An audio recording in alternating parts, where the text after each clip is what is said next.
Kumusta po kayo mga kapatid?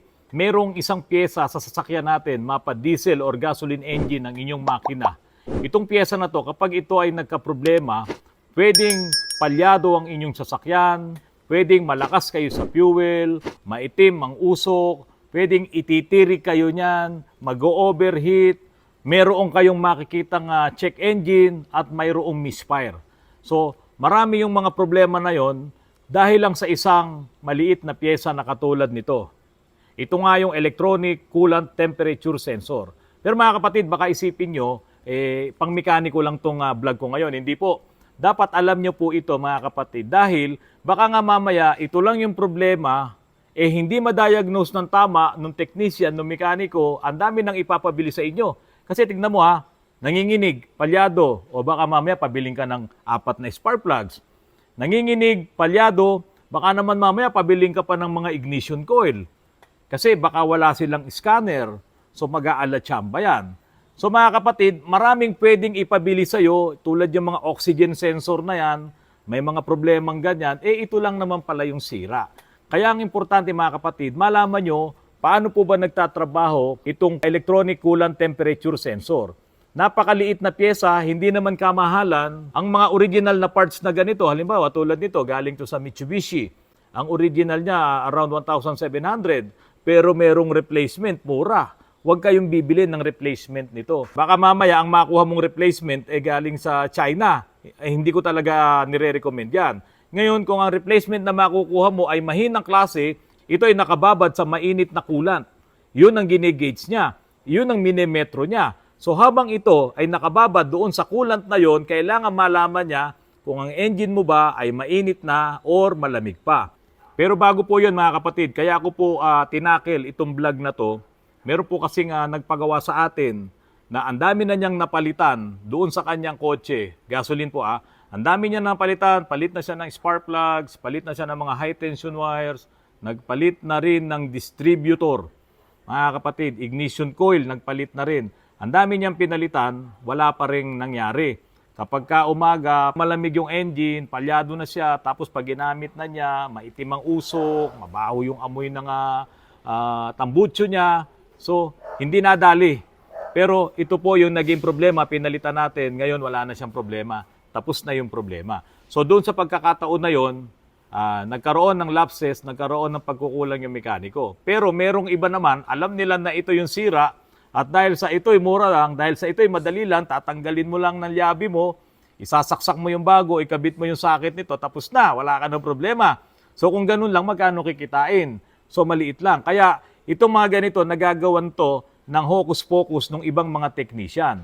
Kaya nga ang sinabi ko po sa inyo, baka mamaya madagdagan yung bibili nyo kung hindi nyo alam ang trabaho nitong electronic coolant temperature sensor na ito. Noong araw, yung mga sasakyan na hindi pa electronic, yung mga karburador or yung mga naka-injection pump, tulad ng mga crosswind na yan, kapag in-start mo sa umaga, meron kang pinipihit doon, yung dial knob, para umangat yung kanyang idle.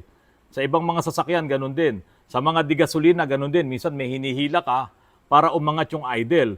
Pero meron din naman na hindi naman mga electronic na nandoon na mismo sa kanyang karburador, yung choke, para umangat muna yung kanyang idle at habang umiinit ay nagbabago ngayon yung opening ng throttle. So ganun. Kailangan kasi kapag malamig ang iyong makina, kailangan tumaas muna yung idle mo. Kasi nga po dahil sa malamig yung makina, kaunti lang muna yung bubugang fuel, di siyempre manginginig talaga yan. Kaya ang trabaho po nitong electronic coolant temperature sensor na ito, kapag po malamig yung makina, ise-sense niya yon kung gaano kalamig yung engine, gaano kalamig yung coolant. Ngayon, magbibigay ngayon siya ng voltahe dito para sabihin dun sa computer, oops, malamig pa ako. So, since malamig pa ako, magbibigay ngayon ng medyo marami-raming fuel yung ating computer, padadaanin niya dun sa injector. Mariread yan ni oxygen sensor. Kapag buo ang inyong coolant temperature sensor, mga kapatid, gagana siya doon sa closed loop. So lahat ng mga sensors na nandyan sa inyong engine, crankshaft positioning sensor, TPS, ito nga yung ECT, mass airflow, so oxygen sensor, lahat yan, nagkakaroon sila ngayon nung tinatawag na real-time feedback. So doon pa lang sa umpisa na nag-start ka ng engine mo, malamig pa yung engine mo, magbibigay ngayon to ng signal, magbibigay siya ng data doon sa computer mo para iangat yung idle. Kaya minsan mga kapatid, sa umaga pag start mo nung engine mo, 'di ba? Dahil malamig pa ang coolant mo, mataas yung minor. Yun yung trabaho nito.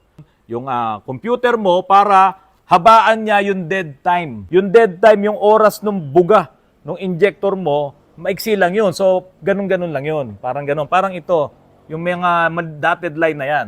So, maliit lang, bubuga, maliit lang, bubuga. Ngayon, kapag ka ina-adjust ngayon nung computer mo dahil kailangan magbigay ng mas maraming fuel, dahil hindi mo naman inaapakan yung accelerator, automatic yung computer mo eh.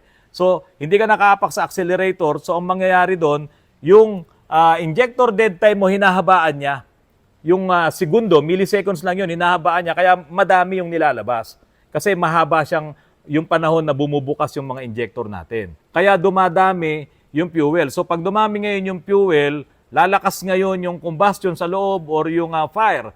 So hanggang sa mabilis na siyang uminit. So dito sa mga electronic na to, kapag buo ang iyong ECT, lahat ng mga signals na yon ay ipo-forward niya sa computer para malaman ngayon ng computer na mainit na yung coolant. Mararating ngayon ng coolant yung tamang temperature, tamang voltahe doon sa computer. Kasi po, ang laman po nitong electronic coolant temperature ay thermistor. Yan. Ito po ay thermostat resistor. So, yan po ay nagbabago ang value kapag po yan ay naiinitan. Ito pong ECT na to, mga kapatid, itong sensor na to, ang value nito ay 5,000 ohms. 5 kilo ohms po siya. So kapag ito ay naiinitan, ang nangyayari, yung kanyang resistance, yung kanyang ohms ay bumababa ng bumababa. Alam nyo naman po, kapag ka ang resistance at ang voltage ay nagkakaroon sila ng encounter, pag bumaba ang resistance, papasok ang voltahe. Pag mataas ang resistance, hindi makakapasok ang voltahe. Magkasabay naman palagi yon, si kuryente at si voltahe. So mga kapatid, kapag malamig pa ang coolant mo, at ito nga yung sensor mo, mataas na voltahe. Ito po yung 5 volts. Dahil malamig pa yung coolant mo. So habang umiinit ngayon ang coolant mo, tumataas, may mga datas po yan dito sa chart na pagdating nga dito sa 30 degrees Celsius, mga kapatid, halos 3.25 volts naman ang ibinaba ng voltahe mo. Paano po nangyari yon? Habang umaangat ang temperatura mo, bumababa naman po ang resistance ng ating thermistor. So pag bumaba ang resistance ng thermistor, makakadaan ngayon yung voltage. Kaso ang nangyayari, pagdaan ng current, papunta siya sa ground. Ito po yon. Ayan, papunta po siya sa ground. Ito yung ground. Okay. So habang umiinit yung coolant, bumababa yung resistance. So pagbaba ng resistance, yung travel ng current natin papunta dito sa ground. At habang siya ay papunta sa ground, pababa rin ng pababa yung ating voltahe. Kaya kung 4.5, habang bumababa yung resistance itong ating resistor, pababa rin ng pababa yung voltahe na yon. Yan. At yun yung kailangan, yun po yung normal na operation po ng thermistor na kailangan niyang isend yun sa computer. Kapag po hindi ganun ang nangyari, mga kapatid, magkakaroon po talaga ng problema ang inyong thermistor. Magkakaroon ng problema ang inyong sasakyan kapag hindi gumana itong inyong electronic coolant temperature sensor. Napuputol yung communication ng halos lahat nitong mga sensors na yan at magiging open loop nga po. Dapat po kasi yung closed loop ay meron silang real-time feedback. Ngayon, pag ito ay nasira, mapuputol po yung communication ng lahat ng mga sensors na yan papunta dito sa computer at hindi po magwo-work ng maayos ang inyong engine. Magkakaroon ng palya, magkakaroon niya ng check engine, magkakaroon niya ng misfire, minsan nga hindi mo na may start, minsan mag-stall. Pwedeng ito ay shorted. Kapag shorted, itong voltahe na to na 5 volts, by 5 volts, meron pang isang resistor dito. Kapag po ito ay nasira, ayan, ito po ay naging grounded or shorted, mantakin nyo, yung 4.5 volts na yan, mapupunta sa ground, magsisiro yan. At kapag ganun nangyari, magkakaroon po kayo talaga ng check engine. Pero hindi po sa lahat ng pagkakataon, mga kapatid, ay may check engine. Kasi pwede po, ito ay mababa na, nagbago na yung kanyang performance, yung resistance niya, meron pa rin siyang nire-release na voltahe, meron ka pang makukuhang voltahe dyan at marirecognize ng computer yon, hindi pa yun magche-check engine. Yun nga lang, mali na yung data, mali na yung signal, mali na yung voltahe, hindi ngayon mag-work ng tama ang iyong ECU. Kasi lahat po yan ay may tinatawag tayong real-time feedback. So, yung feedback niya ngayon doon sa ibang sensors, lahat yan ay magkakaroon ng problema. Pati yung oxygen sensor, magkakaroon siya ng problema. Pati yung throttle position sensor, pati yung MAF, mass airflow sensor, magkakaroon ng problema at hindi na po na magwo-work ng maayos ang inyong makina. So, dahil po dito, sa isang sensor na to, magugulo ang buhay lahat ng mga sensors na to.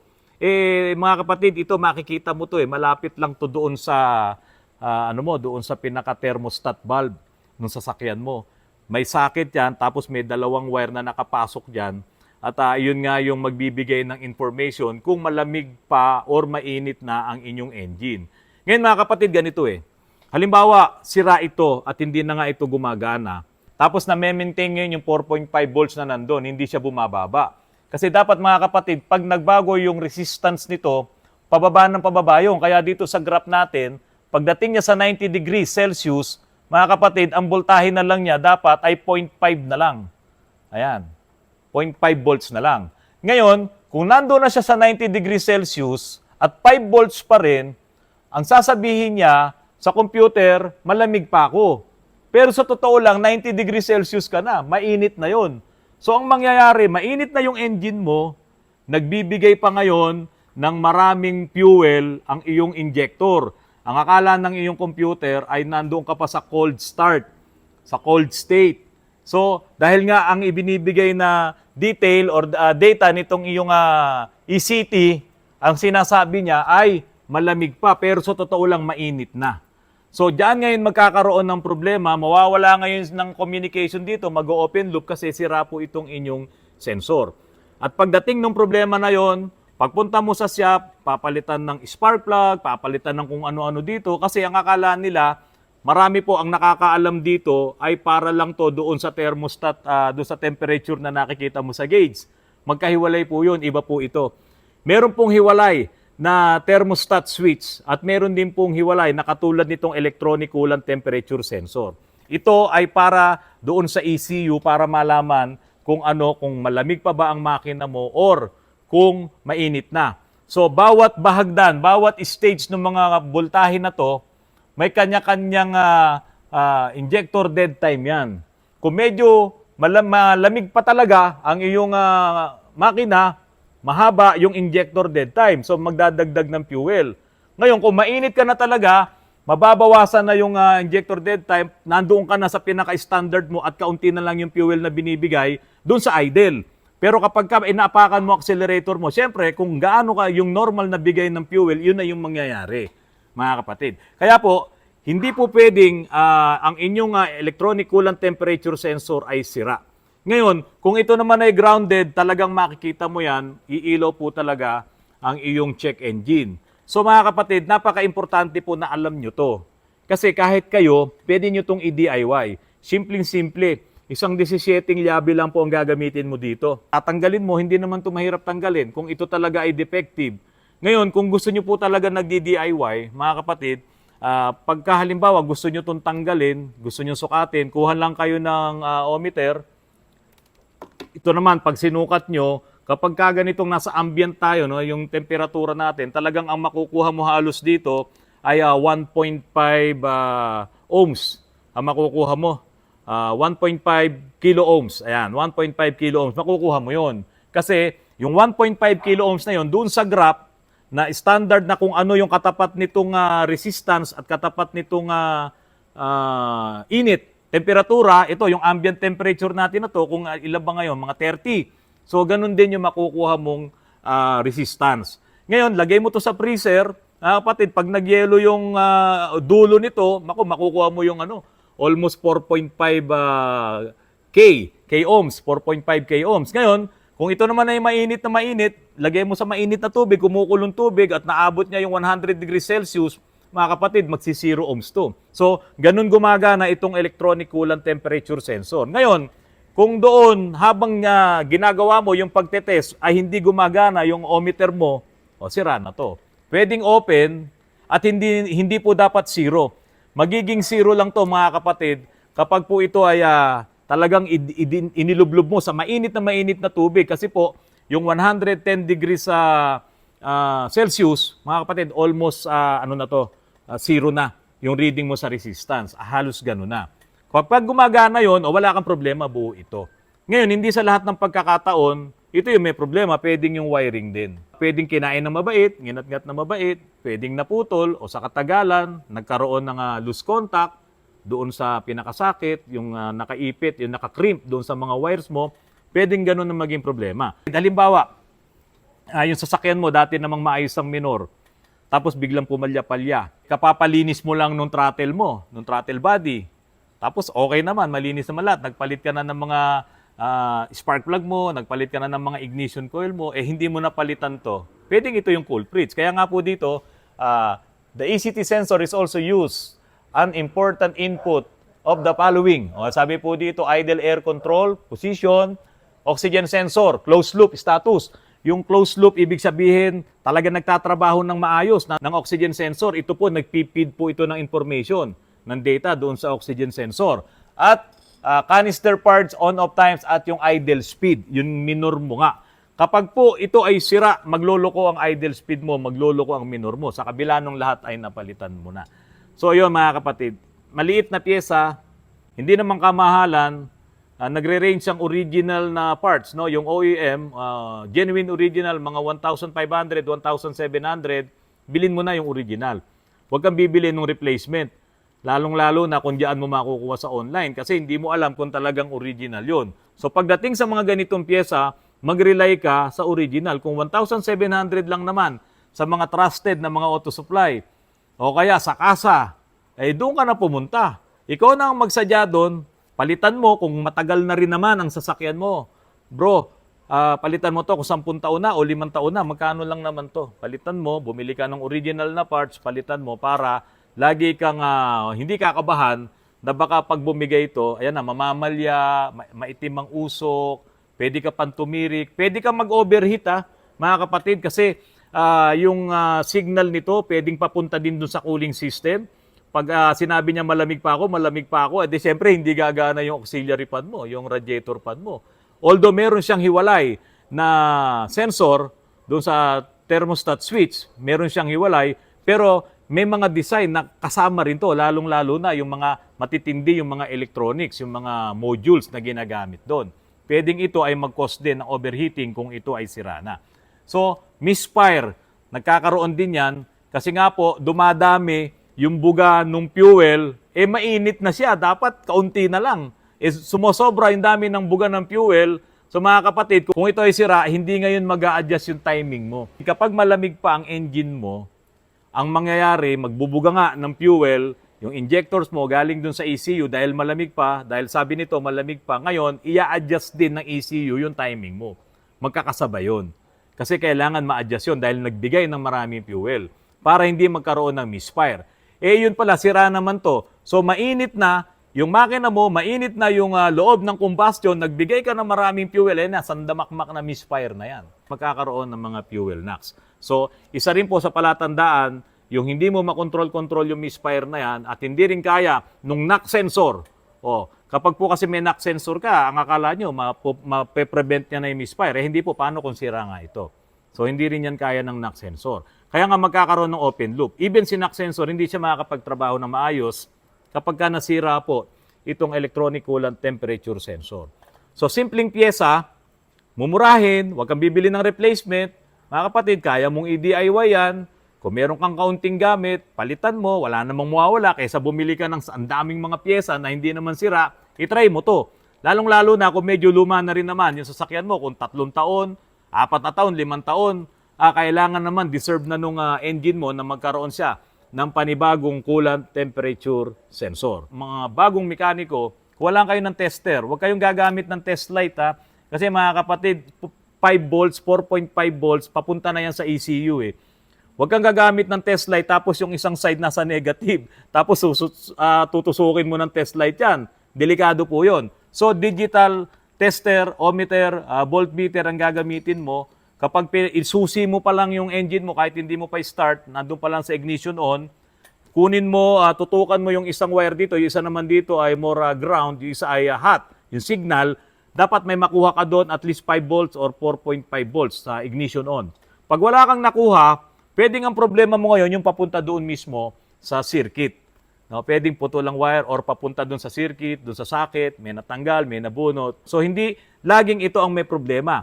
Pwede rin po doon. Ngayon kung may nakuha ka, ito pa, halimbawa may nakuha kong voltahe. Tinutukan mo habang umaandar ngayon. On mo, start mo, umaandar na. Doon sa tinutukan mo yung 5 volts. Mainit na, 5 volts pa rin yung nakukuha mo. May problema yon. Kasi dapat iyon po ay nagbabari. Hanggang doon sa warm na yung engine mo, naabot mo na yung tamang temperatura, dapat mga 0.5 volts na lang ang mariread mo doon. Normal yon.